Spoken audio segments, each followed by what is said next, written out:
Description: by the late 2030s, genetic engineering had evolved from a scientific marvel into a household tool. But how did humanity handle the possibilities, and consequences, of widespread DNA editing?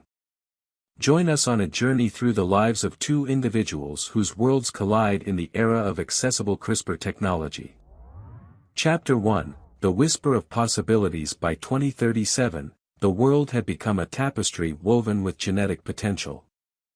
A simple device, not much larger than a smartphone, sat in nearly every biotech-savvy home, the CRISPR GeneMaster 5. Mass production and open-source platforms had transformed what was once confined to cutting-edge laboratories into an everyday utility. Sasha, a 24-year-old journalist, was skeptical. Sitting in her cluttered apartment in Toronto, she scrolled through a newsfeed brimming with headlines like eradicating genetic diseases, the promise of CRISPR and designer babies, ethical or inevitable. Across her desk lay a pile of notes on a pending article, Editing Humanity, a Future Too Perfect? Her thoughts were interrupted by a message ping on her tablet.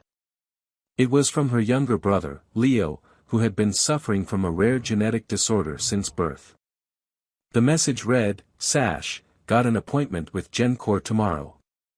They say they can fix it. Can you come?"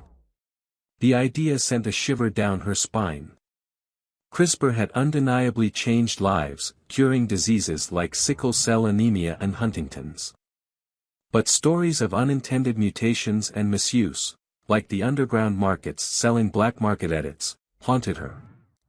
Still, this was her brother. Sasha sighed and replied, "Of course. I'll be there." Chapter 2: The Clinic of Tomorrow.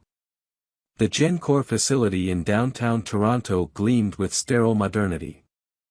Sasha's eyes widened as she entered the glass-walled reception area. A holographic sign rotated, reading, "Your DNA, your destiny."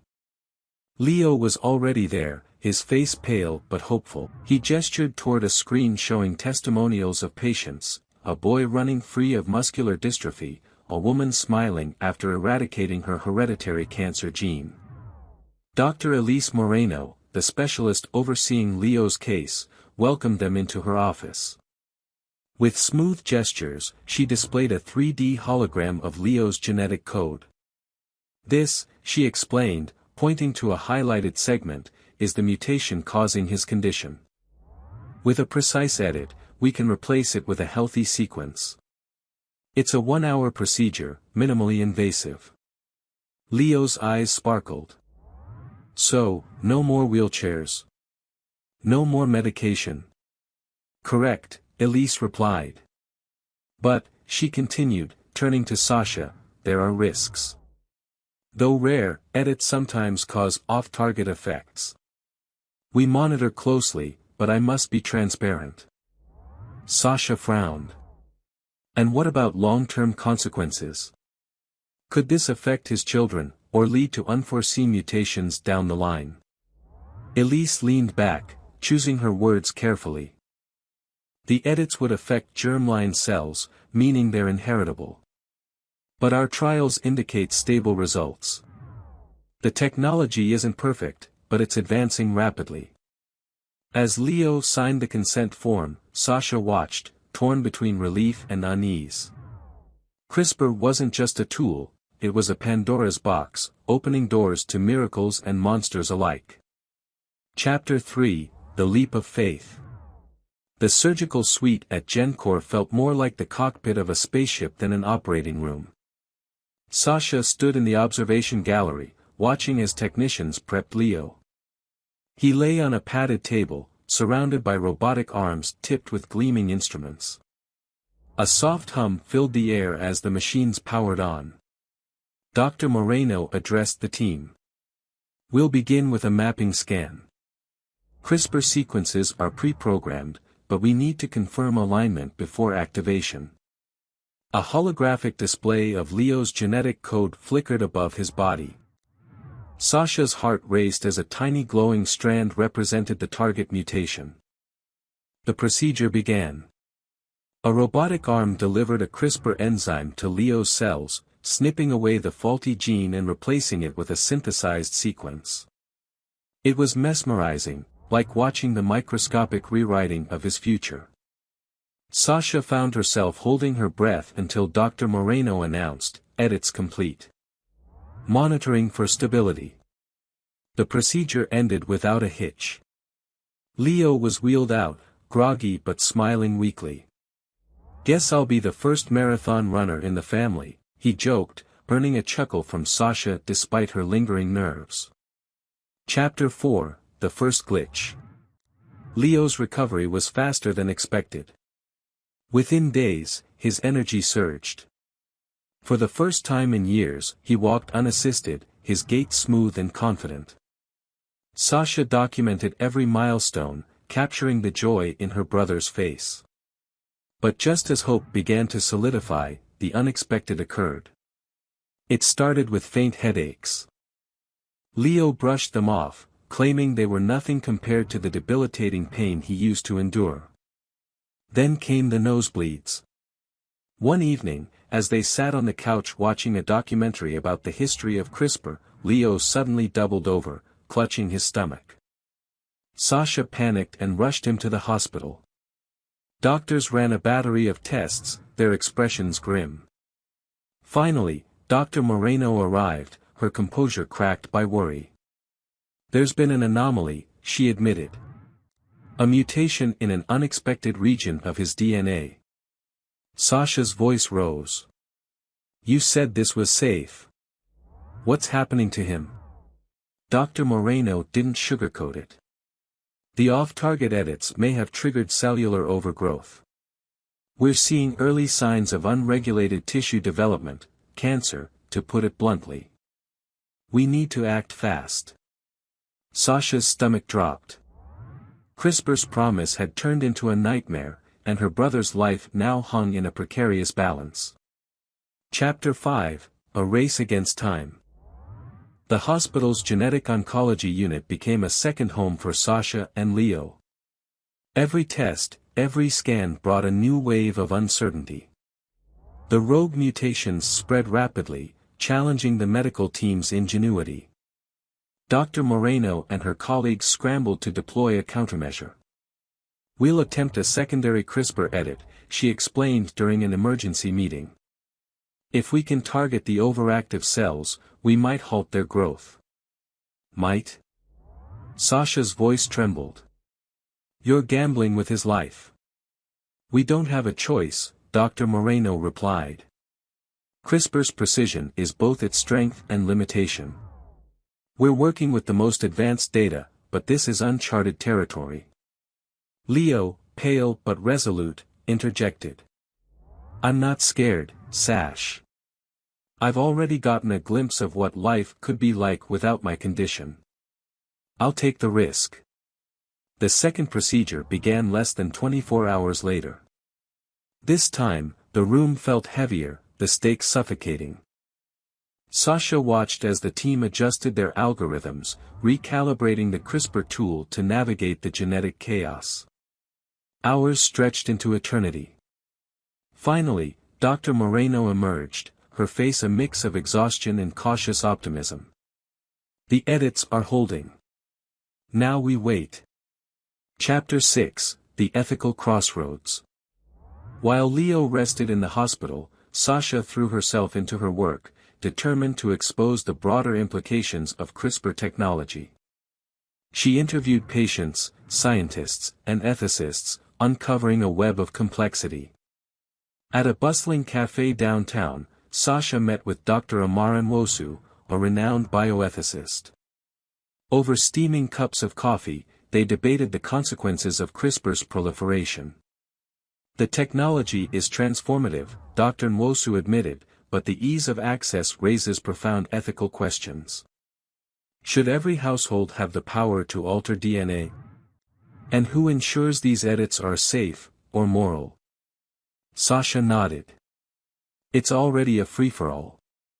Underground clinics, black market edits. People are using CRISPR for everything from cosmetic enhancements to intelligence boosts. Where does it stop?" Dr. Nwosu's gaze was intense. The line between curing diseases and enhancing humanity is vanishing. We could end up creating a genetic caste system, those who can afford perfection, and those left behind. As Sasha walked back to the hospital, her mind churned. Leo's ordeal wasn't just a personal tragedy, it was a microcosm of humanity's struggle with its own power. CRISPR was no longer just a tool, it was a mirror reflecting humanity's deepest desires and flaws. Chapter 7, The Fragile Recovery. Weeks passed, and Leo's condition stabilized. The rogue mutations seemed to be under control, and his energy returned in measured increments. Yet, the ordeal had left him visibly changed. His once boundless enthusiasm now carried an edge of caution. One evening, Sasha visited him at the rehabilitation center. He was sitting by the window, gazing at the skyline. "You're quiet tonight," she observed, pulling up a chair beside him. Leo gave a faint smile. "Just thinking about how close I came to not being here. Twice." He turned to her, his eyes filled with an earnest intensity. "Was it worth it, Sash? I mean, I've got my legs, my life, but it came at a price." Sasha leaned back, considering his words. "We're standing on a line humanity's never crossed before. And we're stumbling, badly. But what's the alternative? Not trying. Not pushing forward." Leo nodded slowly. "I just wonder, where does it stop? What if the next person wants something more than a cure?" Their conversation lingered in Sasha's mind. As a journalist, she had always sought clarity, but the more she explored CRISPR's implications, the blurrier the lines became. Chapter 8, The Price of Perfection. Sasha's latest article, CRISPR, Healing Humanity or Playing God, quickly became a viral sensation. It painted a balanced picture of CRISPR's triumphs and tragedies, highlighting Leo's story as a case study. But not everyone appreciated her perspective. Messages poured into her inbox, some praising her for raising critical questions, others accusing her of fearmongering. Among them was an invitation from Bioethics, an international summit on the ethics of genetic engineering. Held in Berlin, the conference attracted luminaries from science, ethics, and policy. Sasha attended sessions that ranged from the eradication of genetic diseases to the controversial rise of enhancement clinics. A heated debate unfolded during a panel discussion. A biotech entrepreneur proclaimed, "Genetic enhancement is the next step in human evolution. Why shouldn't we create smarter, stronger, healthier humans?" A geneticist countered, "Because the risks outweigh the benefits. Do we want a future where only the wealthy can afford to design their offspring, while the rest of society gets left behind?" From her seat in the audience, Sasha felt the weight of their arguments. The promise of CRISPR was dazzling, but so were the potential costs, both personal and societal. Later that evening, she spoke on stage, sharing Leo's story and posing a question that resonated deeply with the audience: are we prepared to handle the consequences of rewriting our genetic code? And if not, how do we stop before it's too late? Chapter 9, A Glimpse of the Future. Returning from Berlin, Sasha felt a new determination. The debates at the Bioethics Summit had crystallized her mission, to keep asking the hard questions that others avoided. But while she was focused on the bigger picture, Leo was forging ahead with his new lease on life. At his rehab center graduation ceremony, Leo gave a short but heartfelt speech. He thanked the doctors, the technology, and Sasha, calling her his lighthouse through the storm. The audience clapped, moved by his story. Afterward, as they walked home, Leo shared something that had been weighing on him. "They want me to join a study," he said. "The hospital's working on a database of people like me, CRISPR patients with complications. They think it'll help improve the tech." Sasha raised an eyebrow. "And you're considering it?" Leo nodded. If my mistakes can help someone else avoid what I went through, then yeah. Maybe it's worth it. For the first time in weeks, Sasha felt a spark of hope. Leo's willingness to be part of the solution showed her that progress wasn't just about the technology, it was about the people shaping it. Chapter 10, CRISPR Underground. While Leo embraced his new role, Sasha's investigations uncovered a darker side of CRISPR's proliferation. Reports of unregulated genetic clinics had been sporadic, but now they were gaining momentum. She tracked down one such operation in the outskirts of Rio de Janeiro, a makeshift clinic that promised quick edits for a fraction of the cost of license procedures. Posing as a potential client, Sasha was horrified by what she saw. The clinic was nothing more than a converted warehouse, its equipment cobbled together from outdated tech. Patients streamed in, hoping for everything from curing minor ailments to drastic body modifications. A technician casually explained their methods: we use generic CRISPR kits. No fancy algorithms like the big companies, but it gets the job done. Usually. Sasha pressed further. And what happens if something goes wrong? The technician shrugged. Not our problem. We don't offer refunds. Her stomach churned. The demand for cheap, fast genetic edits had created a black market that preyed on desperation. And without regulation, the risks were catastrophic. Back in her hotel room, Sasha drafted a scathing exposé, The Dark Side of DNA, Inside the CRISPR Black Market. It was a story the world needed to hear, but it also painted a grim picture of the future if humanity didn't learn to wield this technology responsibly. Chapter 11, The Global Reckoning.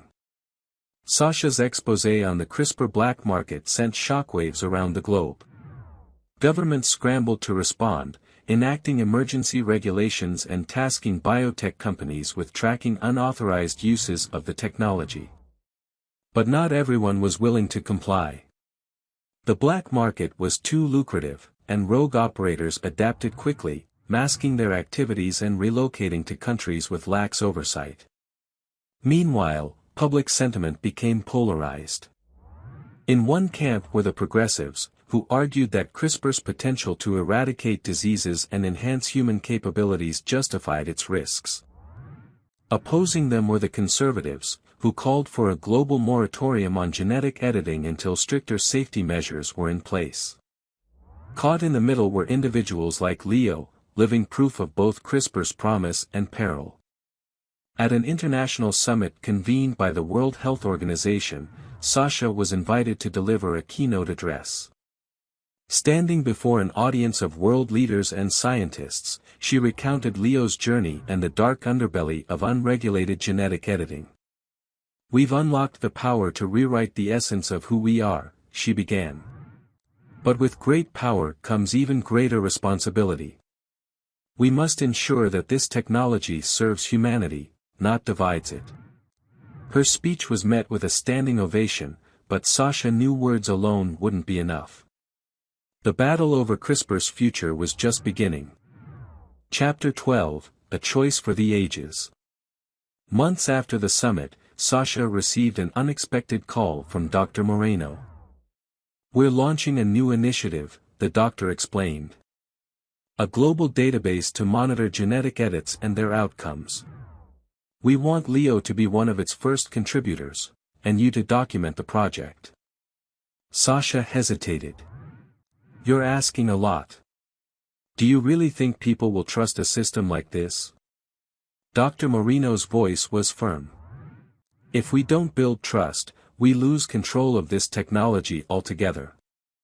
It's the only way forward." Sasha discussed it with Leo, who agreed almost immediately. "This is bigger than us, Sash," he said. "If this helps even one person avoid what I went through, it's worth it." In the years that followed, Sasha chronicled the rise of the Genetic Ethics Initiative, a global effort to regulate and democratize genetic engineering. The initiative faced fierce resistance, but it also inspired hope. By 2045, CRISPR was no longer a wild frontier but a carefully managed tool. Diseases that had plagued humanity for centuries were fading into memory. At the same time, society grappled with the lingering effects of enhancement culture and the ethical dilemmas it brought. On the anniversary of Leo's first procedure, Sasha visited him at his new home, a quiet cottage on the outskirts of Vancouver. They shared stories, laughed, and reflected on how far they'd come. "Do you think we did the right thing?" Sasha asked, watching the sunset. Leo smiled. "We didn't have all the answers, but we kept asking the questions. That's what matters." As the sun dipped below the horizon, Sasha felt a rare sense of peace. Humanity was far from perfect, but it was learning, and that, she realized, was the most important thing of all. The end.